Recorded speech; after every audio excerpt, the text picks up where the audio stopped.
அப்போ எனக்கு இந்த மெத்தடில் என்ன பண்ணுறாங்க, எனக்கு மெட்டல் வந்து ஒரு சூட்டபிள் ரீஏஜென்ட் மூலிமா ட்ரீட் பண்ணுறது மூலிமா எனக்கு அது வாலட்டைல் காம்பவுண்டாக மாறுது. அதாவது வேப்பராக வந்து மாறக்கூடிய ஒரு காம்பவுண்டாக மாறுது.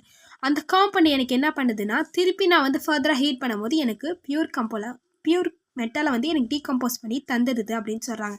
அப்போது இதுக்கான எக்ஸாம்பிள் தான் யாருன்னா மாண்ட் அண்ட் த வேன் ஆர்க்கல் ப்ராசஸ்ஸு.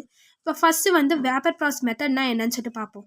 அப்போ இந்த மெத்தடில் வந்து எனக்கு மெட்டல் வந்து எனக்கு சூட்டபிள் ரீஏஜென்ட் மூலயமா வந்து ட்ரீட் பண்ணுறது மூலமாக எனக்கு ஒரு வாலட்டைல் காம்பவுண்டாக மாறுது. அந்த வாலட்டைல் காம்பவுண்ட் வந்து ஃபர்தர் ஹீட் மூலயமா எனக்கு என்ன ஆயிடுது, டீகம்போஸ் பண்ணிடுது பியூர் மெட்டலை.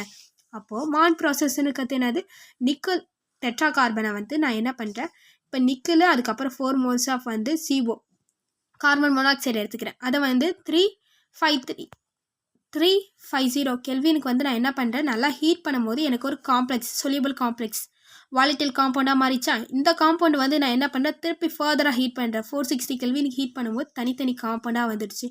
இவங்க தான் வந்து என்னன்னு சொல்லிட்டு பார்த்தோன்னா நம்மளுக்கு தேவையான மெட்டல். ஃபஸ்ட்டு வந்து அவங்க வந்து டஸ்ட்டு நிறைய இம்ப்யூரிட்டிஸோடு இருந்தாங்க. இந்த இடத்துல வந்து பியூரஸ்ட் ஃபார்மாக கிடச்சிட்டாங்க. இதுவே மாதிரி தான் வேன் ஆர்க்கல்னு இருக்கிறது என்னன்னு சொல்லிட்டு பார்த்தா ரிஃபைனிங் ஆஃப் சிர்கானியம் வந்து டைட்டானியம் ரிஃபைனிங் பண்ணுறது. அப்போ இந்த மாதிரி வந்து நான் என்ன பண்ணுறேன், அயோடினை கூட வந்து நான் வந்து டைட்டானியம் வந்து போடும்போது எனக்கு 550 கெல்வினில் ஹீட் பண்ணும்போது எனக்கு ஒரு சொல்யூபிள் வாலட்டைல் காம்பவுண்டாக மாறுது. இந்த வாலட்டைல் காம்பவுண்டை திருப்பி வந்து 1800 கெல்வினுக்கு நான் திருப்பி ஹீட் பண்ணும்போது எனக்கு என்னது, எனக்கு டைட்டானியமும் அதுக்கப்புறம் வந்து 2 மோல்ஸ் ஆஃப் வந்து எனக்கு என்ன ஆகிடுது, 2 மோல்ஸ் ஆஃப் அயோடின் வந்து வந்துடுது. இதை வந்து நான் திருப்பி யூஸ் பண்ணிக்கலாம். சரி, ஜிங்கோட அப்ளிகேஷன். இந்த இடத்துல மெட்டாலிக் ஜிங்க் வந்து எதுக்குன்னா கேல்வனிஷிங் யூஸ் பண்ணுறாங்க. அதே மாதிரி எதை வந்து கேல்வனிஷிங்னு இருக்கிறதுக்கு கொஞ்சம் பலன்னு ஆக்கிறதுக்கு, அதே மாதிரி ரஸ்ட்லேருந்தோ கொரோஷன்லேருந்தோ பாதுகாக்கிறதுக்காக. நெக்ஸ்ட்டு டைகேஸ் தான் யூஸ் பண்ணுறாங்க ஆட்டோமொபைல்ஸில். நெக்ஸ்ட்டு மெனி ப்ராடக்ட்ஸ் வந்து மேனுஃபேக்சர் பண்ணுறதுக்கு பெயிண்ட்டு, ரப்பர், காஸ்மெட்டிக், பிளாஸ்டிக்ஸு இல்லை பேட்ரி அந்த மாதிரி ஏகப்பட்ட விஷயத்துக்கு. அதே மாதிரி luminous paint, fluorescence light, X ray screens எல்லாம் ப்ரொடியூஸ் பண்ணுறதுக்கு. நெக்ஸ்ட் இது ரொம்ப ஹை ரெசிஸ்டன்ஸ் உள்ள கொரோஷன். ஃபஸ்ட்டு வந்து என்னன்னு சொல்லிட்டு பார்த்தா மெட்டாலிக் ஜிங்க் வந்து கேல்வனிஷிங் யூஸ் பண்ணுறாங்க to protect from the rusting and corrosion. இது வந்து டைகேஸ்டிங்காக யூஸ் பண்ணுறாங்க. Next manufacture of many product, paint, rubber, cosmetic, plastics etcetera. Next வந்து இதுக்கு எதுக்கு யூஸ் பண்ணுறாங்கன்னா லூமினஸ் பெயிண்ட்டு, ஃப்ளோரசன்ஸ், எக்ஸ்ரேஸ். அதுக்கப்புறம் வந்து எதுக்குன்னு சொல்லிட்டு பார்த்தோன்னா ரொம்ப high resistance to the corrosion. அடுத்தது புக் பேக் கொஷினில் வந்து எத்தனாவது கொஷின் பார்க்க போகிறோன்னா 7th கொஷின் பார்க்க போகிறோம். Predict the conditions under which வந்து அலுமினியம் வந்து எனக்கு என்ன பண்ணணும்னா மெக்னீஷியம் வந்து எனக்கு ரெடியூஸ் பண்ணுமா அப்படின்னு சொல்லி கேட்டிருக்காங்க. அப்போ எந்த இடத்துல ரெடியூஸ் பண்ணும், அபோவ் வந்து 1600 கெல்வினில் வந்து எனக்கு என்ன ஆகிடும், அலுமினியம் வந்து ரெடியூஸ் மெக்னீஷியம். அலுமினியம் வந்து எனக்கு மேக்னீசியம் வந்து எனக்கு என்ன பண்ண போகுது, ரெடியூஸ் பண்ணுமான்னு கேட்டிருக்காங்க. அபோவ் வந்து 1600 கெல்வினில் வந்து எனக்கு என்ன பண்ணும், ரெடியூஸ் பண்ணும்.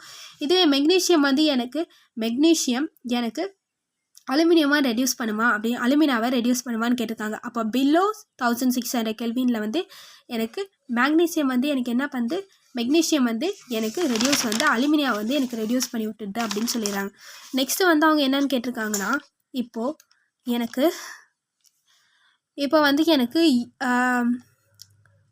Fe3O3 வந்து கோக் மூலியமாக வந்து ஒரு டெம்பரேச்சரை வந்து என்னால் வந்து பாசிபிளாக ரெடியூஸ் பண்ண முடியுமா அப்படின்னு கேட்டிருக்காங்க. அரௌண்ட் வந்து இந்த டெம்பரேச்சருக்குள்ளே வந்து எனக்கு என்ன பண்ணும், இந்த FeO3 வந்து ரெடியூஸ் பண்ண முடியுமா அப்படின்னு கேட்டிருக்காங்க.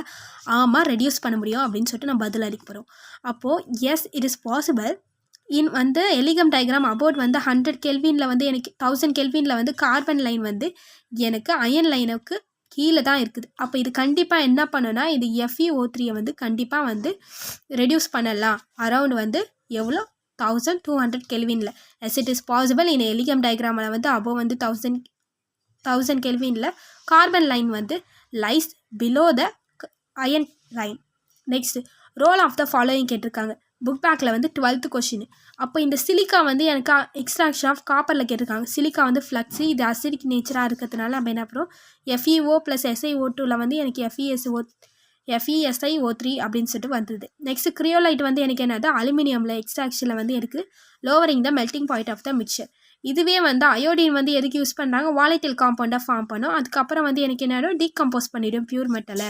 நெக்ஸ்ட்டு வந்து சோடியம் சைனைடு வந்து எதுக்கு பார்த்தோம், டிப்ரெஸிங் ஏஜென்ட்டுக்கு ஆட் பண்ணும். அப்போ இது என்ன பண்ணும், டிப்ரெஸிங் ஏஜென்ட்னா prevent other metal sulphate coming from the froth. இதோட நம்ம ஃபஸ்ட் லெசனோட எல்லா கொஷின்ஸையும் நம்ம பார்த்து முடிச்சாச்சு. Thank you and subscribe to our channel.